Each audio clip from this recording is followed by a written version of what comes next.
Today we invite you to go behind the scenes of one of the most stressful and endearing professions, a lifeguard's job, from fragments that fight fire to canine supervisors with their trusted dogs in search of operations, from paramedics on field trips to ice rescuers in extreme conditions. We have collected real stories from those who stand in front of us. They will talk about their everyday lives, the most dramatic moments, the lessons they learned, and what makes them return to this job day after day. Let's get started. Hello, everyone.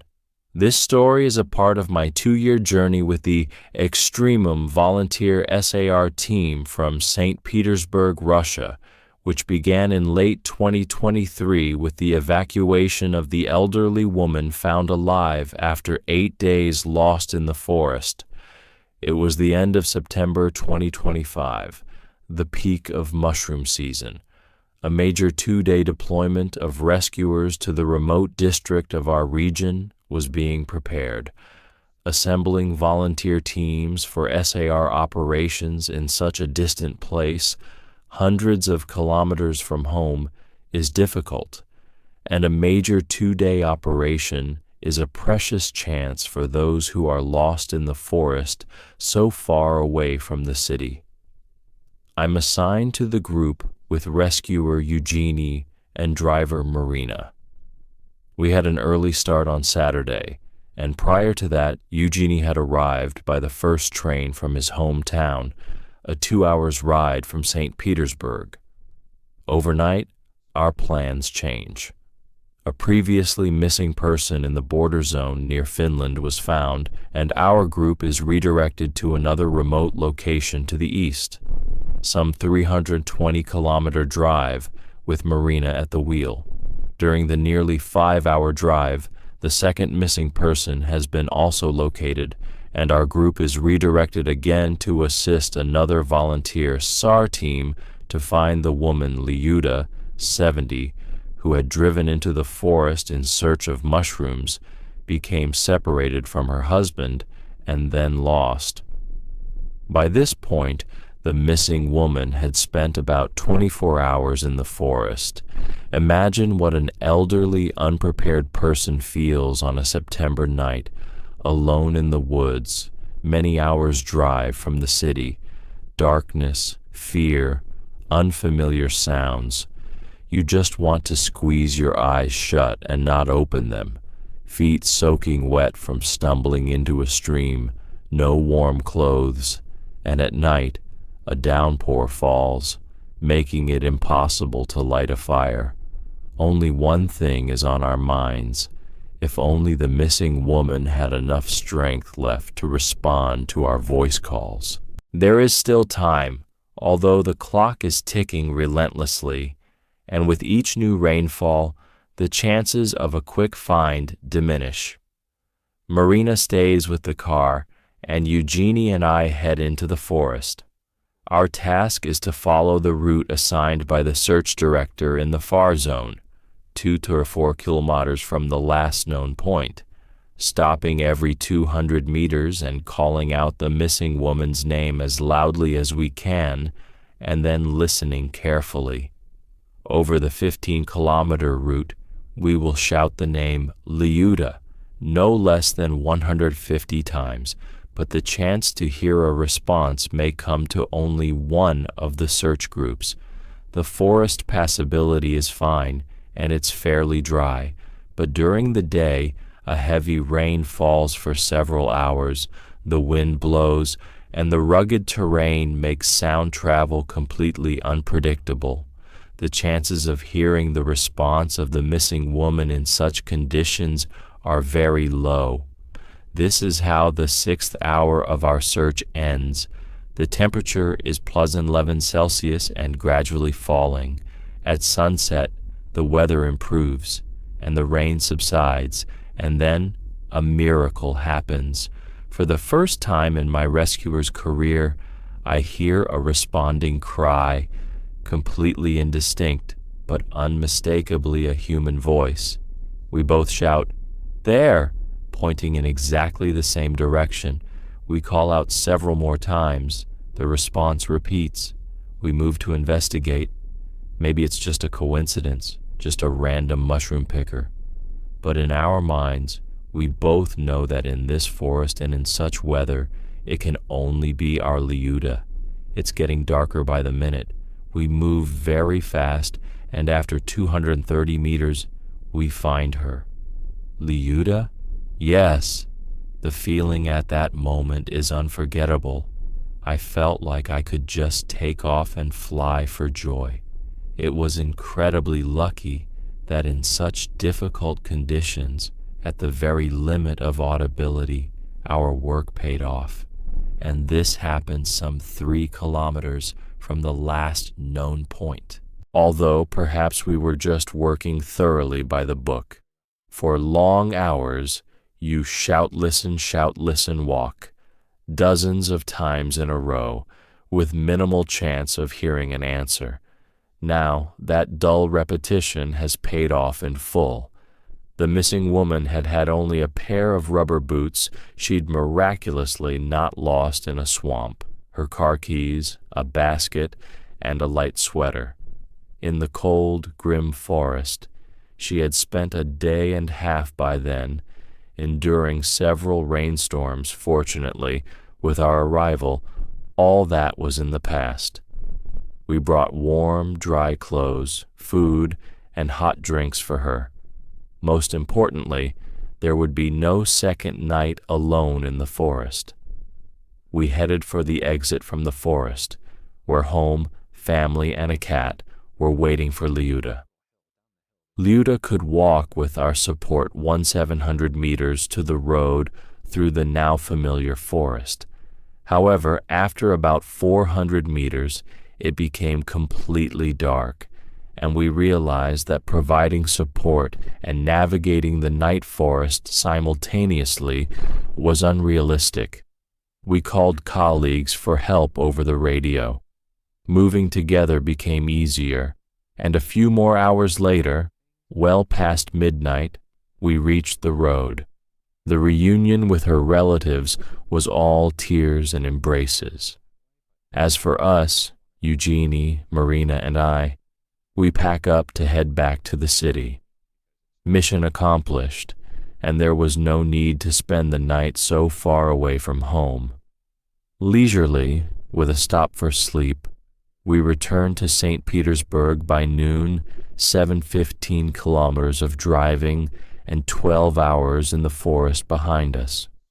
All the hours spent on search routes over 2 years, the hundreds of unanswered shouts into the void, all of it was redeemed by that one single responding cry, behind which was a human life. Playing back that meeting in the forest in my head, the most powerful emotions wash over me, time and time again, almost bringing me to tears. Thank you, Liuda, for your resilience in the most severe conditions, for not giving up there in the cold, darkness, and wet, for shouting to us so we were able to rescue you. Okay, so it seems there's interest. I'll answer the questions I received and try to put it into a narrative. I know some of you found my story on another subreddit, and you have questions too. I'll get to those at the end. The basics. In 1989, I won tickets to the World Series in Oakland, California.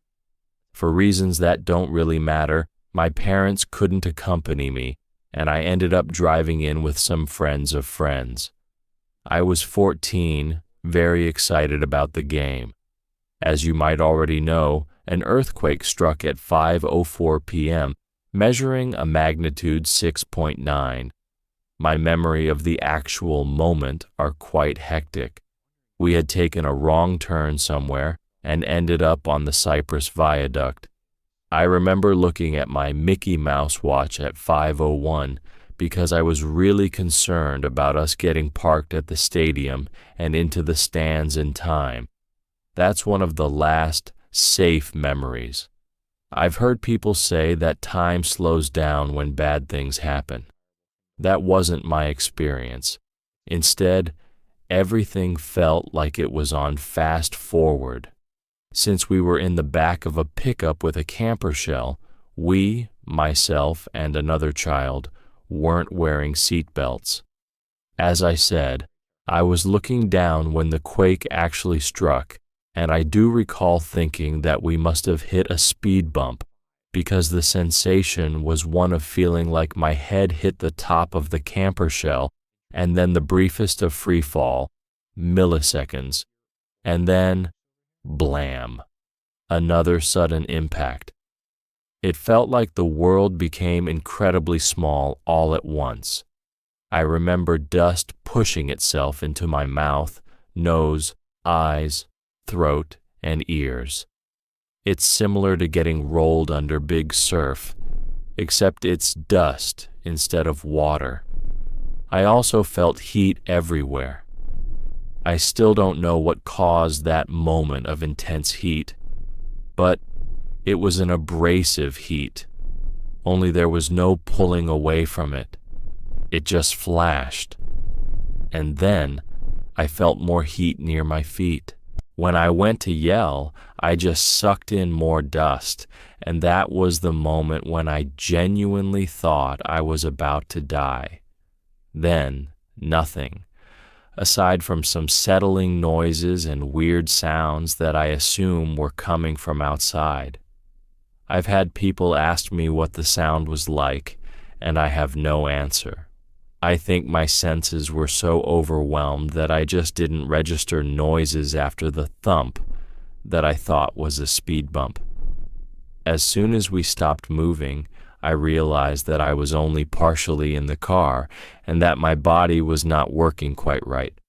A concrete slab bifurcated the vehicle, as far as I could tell, and I heard nothing from the other side. I could hear sounds that seemed like they were coming from somewhere else, but I couldn't see much of anything.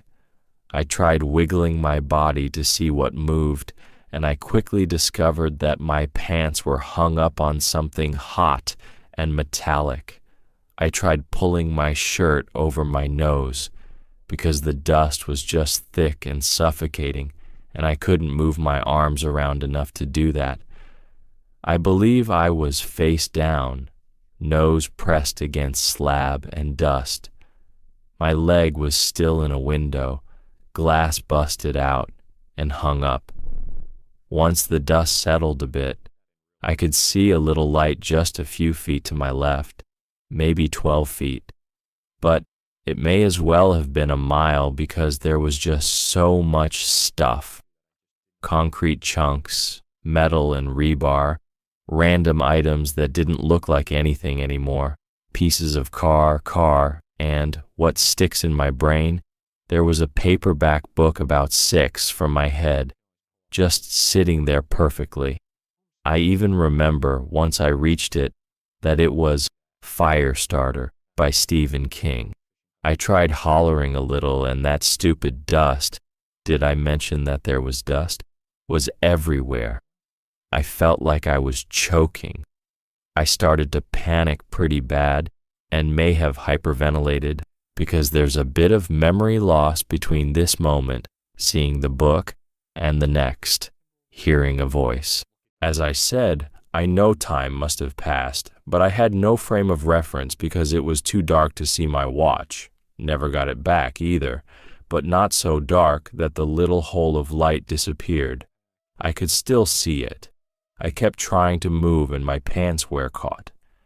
I could get my right arm under my body and I just undid the button and decided to see if I could move toward the book and shimmy out of them.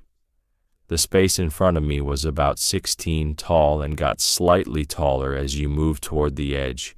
It was probably only 14 or 15 wide, but that varied. I had to get my arm back out from under me, which was tough, and I grabbed a piece of rebar and just tried pulling myself forward. I managed to get out of the pants, but I also managed to gash my shin pretty good. That seems like it was the catalyst for my body to think, oh, because suddenly everything hurt. It was like my body was on the edge of an adrenaline rush, and that action of cutting my shin was just the last straw. I screamed pretty loud. I panicked again and just started sobbing. But I'd choke and throw up because of all the stuff in my mouth and lungs. Lying in your own chalky vomit is indescribable. But my squalling caught someone's attention, and I heard a man saying, "If you can hear me, come toward my voice." Pause. Did I mention I was really shy? I froze. He called again and said, "I know you can hear me. If you hear me, yell again." I yelled, "I just threw up." The guy asked if I was alone, and that was when I realized I hadn't seen or heard anyone I came with. And please don't ask me about them because it's their story and their loss, and I can't speak for their experiences. I said, "I think it's just me." This guy was a rock. I only know his first name. He asked my name. I'm forever grateful that, when he could have run, he stayed and spent hours waiting with me. I was told much later on that no one thought there were cars where we were, and that there was a really, really serious injury about 150 yards down, and that's where most of the rescue was focused. Plus, that area was just a mess. I don't blame anyone for making the choices they did or question their triage system. In any case, there was a really long span of time where I would literally just use my left arm to try and lift my torso up, and I'd use my right arm to grab or pull my way toward the man. It started getting dark, and I remember feeling like I was racing the sun. I'm not sure what time it was. Maybe 2 hours later, when I'd made enough progress to a wider, taller area where I could actually roll onto my back for a minute. By this point, someone had produced a rope, and they thought that if I could tie it around my waist, they could pull me out. Yeah, that's a great idea. If you can get the rope into the rubble without getting hurt yourself. It didn't work. At that point, all I wanted to do was get out, and I got mad. Everything hurt. I was starting to get loopy, and I could feel my left elbow crunch. Still can't eat Captain Crunch or popcorn. Too similar to the sound. Then something shifted, and there was a moment of absolute, pure terror. Luckily for me, the shift freed up a small gap to one side, and that meant a little bit freer movement. This slow crawl was all I did. Felt like 1 step forward and 6 back. Eventually, I could hear some more voices, and the man who originally arrived just kept talking to me, and I really wanted to be able to hear what the other voices were saying. Then, a flashlight beam hit me in the face, and I heard someone say, "Oh, Jesus Christ, it's a kid."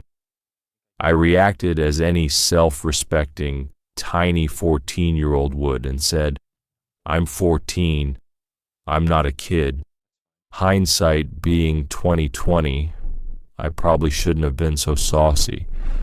But this person turned out to be an off-duty doctor. He made me stop crawling, which royally pissed me off, if I'm being honest. While he asked me to see if I could wiggle toes, feel every body part, and, my favorite, "Are you in pain anywhere?" Yeah, everywhere. When he okayed me moving again, I put my left arm in front of me and he yelled, "Stop! How is she? That's broken? Shit." Now, as one rescuer to another, do not say this to any victim ever, because what I heard was, "Your arm is falling off, OMG. It's terrible." I wanted the other guy back. He never left, and he was able to get me to calm down. So I crawled. They'd hand me things every now and then to do what I now know was cribbing, or at least something approximating cribbing. The man just kept me talking about stuff. It was annoying, but I now know why he was doing it. He asked me about life, baseball, pets, my parents, what foods I liked. More voices showed up, and my voice was temporarily replaced by another voice. The doctor was concerned I had a spinal injury and that my legs were crushed because I really hadn't been able to feel much or move them much. So, a decision was made to try and insert a backboard, but there was barely space for me. More crawling. Eventually, after what seemed like forever, someone, with an equally bright flashlight, just dove in head first and sort of grabbed my shirt and the neck and sleeves and just pulled. I was finally in a space where it was 3x3 and could fit another human. They slid in a skinny pantry door or plywood, and the small guy taped me to it, liberally. Things began to happen very quickly. Someone yelled, "We're good," and I was pulled out. Now I thought, this whole time I was up in the air. I was only about 7 feet off the ground, in reality. Once they got me out, I realized that there was noise everywhere, and that I wasn't being rescued by any sort of crew, but by plain-clothed people. My one really big regret is that I never saw the face of the guy who stayed with me the whole time. By the time I got out, my head is taped in such a way that I couldn't turn my head, and my eyes wouldn't focus. They were really scratched up. I was carried a ways and put in the back of a truck. The voice squeezed my leg where he could and said, "You're going to be okay, kiddo." And I was, for the most part. My injuries, considering everything that happened, weren't bad.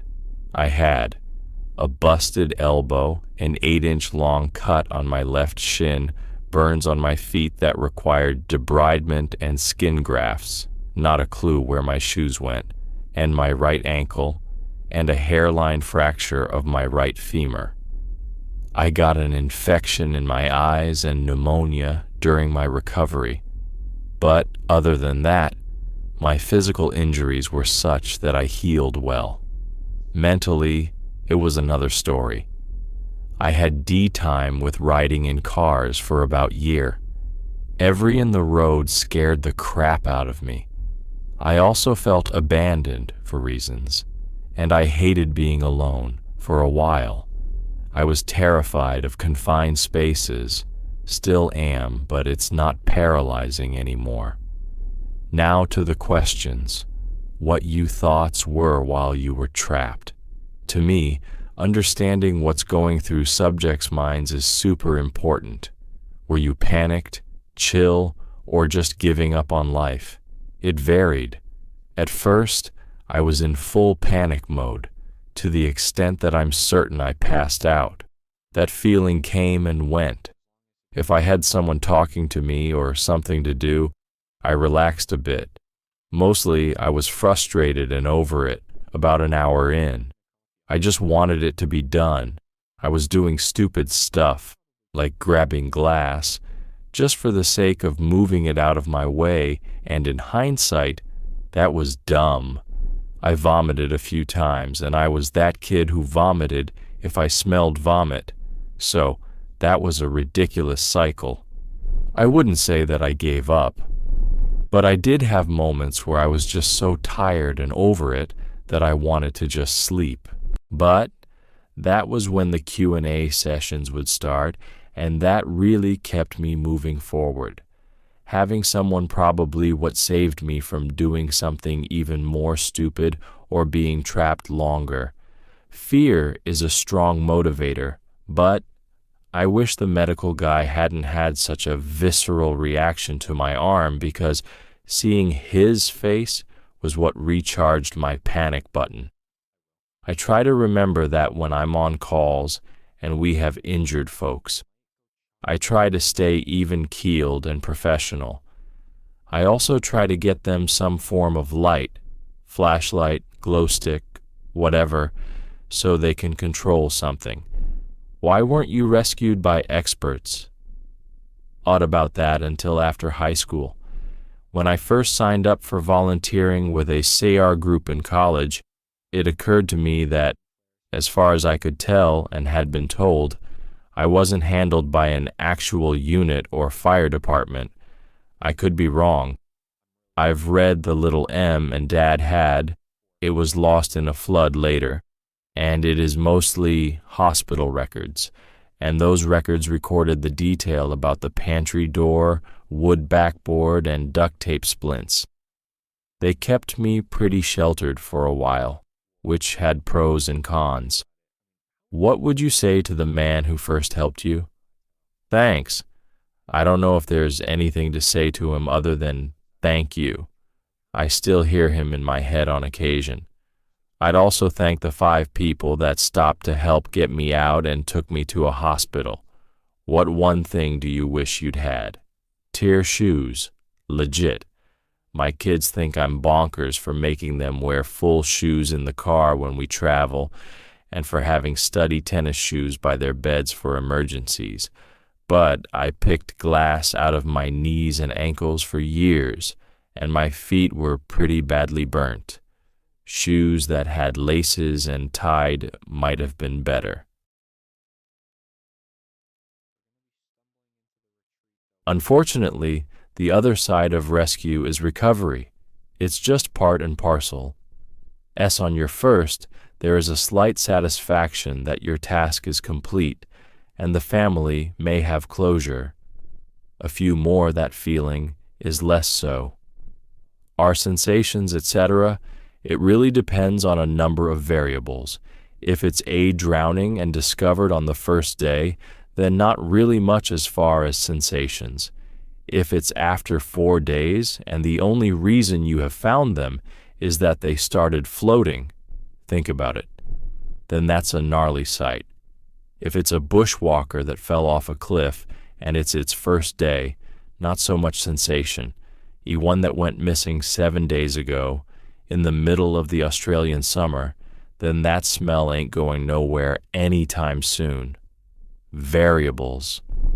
Thing that you mentioned was the joking afterwards. This really depends. A coping mechanism, or to compartmentalize something.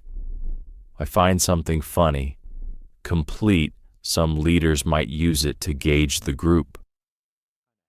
One thing that I think almost all of us do have in common is checking on or watching the freshies, first-timers. We've all been there, all dealt with some level of PTSD, and all know what that looks and feels like. The old days of this being a boys' club and emotions being off limits are well and gone. Right place and right time and all, but we all have each other's backs. Edit to add. As for, do we tell our friends about it, and in what detail? Personally, almost none of my guys do. When you are working with other emergency services and rescue teams, I think after a while, it is only comfortable to talk shop with those same individuals. This both acts to protect the public from some of the more gruesome detail, but also to protect oneself as you are only discussing with those with shared experience or knowledge thereof. Moreover, you won't find us speaking about these things in public or at the pub. Backyard BBQs are the go. Somber, usually. My retired pup ended his career as a cadaver dog, and we worked recovery for 3 years. It's a weird but incredibly humbling feeling of honor, sorrow, and relief all rolled into one. My first minutes after a successful find would always be spent first confirming, if we can, that this is our target, and rewarding my dog for a job well done with a quick game of tug. and if he was in the mood, treats. But Brody never has been food motivated. My current pup in training, on the other hand, is extremely food motivated. Just depends on the dog. Once my dog is rewarded, he gets clipped into my belt, and the hike out depends a lot on the nature of the search and who was called out. If we have any newbies, many of us more seasoned folks will try and encourage them to talk and to feel on the way out. It's a lot to process seeing a body for the first time, and often remains, we find, are actively decomposing rather than in any pristine or fully skeletalized. We don't know how someone will react the first time seeing that. Some will vomit, some cry, others I've seen go a little pale. I personally felt all my hair stand on end and felt like we were being watched the first time I saw one. It was explained to me that my response was a normal survival instinct to not be killed the way the departed had been. I think the closest word I can describe it with was paranoia. Since the first, the emotion is more like a sense of completeness with a little bit of sorrow for the family. Talking to friends, I won't discuss recovery missions with anyone who isn't an SR beyond we went to X place and found the remains Y miles into the woods. It's my job to protect my loved ones from the horror of it all. At the end of the day, I tell my loved ones that they are loved. I care for my dogs to make sure they are okay, and finally, I usually will sit with it for a few days and process it all before I let it go. We do emotional debriefs usually 3 days after a successful recovery with a therapist as part of our program. The structured sessions have been great in maintaining team mental wellness, but I know not all teams have this specific style of mental health care. This is a tough one to pin down for me. Most of what I've seen have been plane crashes. The most recent was October 2021 with a guy who had taken his home-built plane out to get some landing practice and, unknown to everyone, had stalled and spun it into the trees only a mile from the end of the runway. His family reported him missing and the sheriff started a search, but after 10 hours still hadn't found him.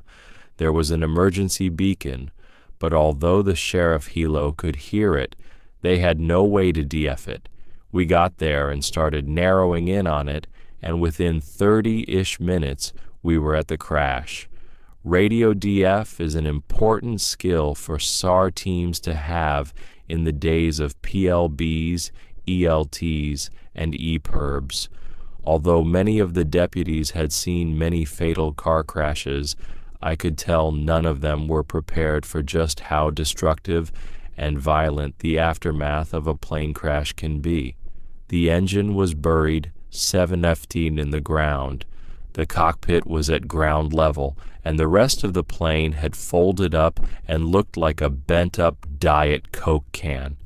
I personally had to reach eye to the plane and slightly under the victim's arm to grab the beacon and turn it off before replacing it back where it lay. There's a sense of relief that you've found them, that there isn't the question if they are still in pain or are suffering. But there's also a sadness that there's nothing you can do. Many of us who've seen this stuff watch the new guys really close and do what you can to help them through it. Some of us rely on humor to help cope with our feelings. I know I do. Dark senses of humor do wonders for those kinds of feelings. I remember during this one of the newer deputies said something along the line of wondering what the last thing that went through his head was, and I responded something, looks like it was his spine.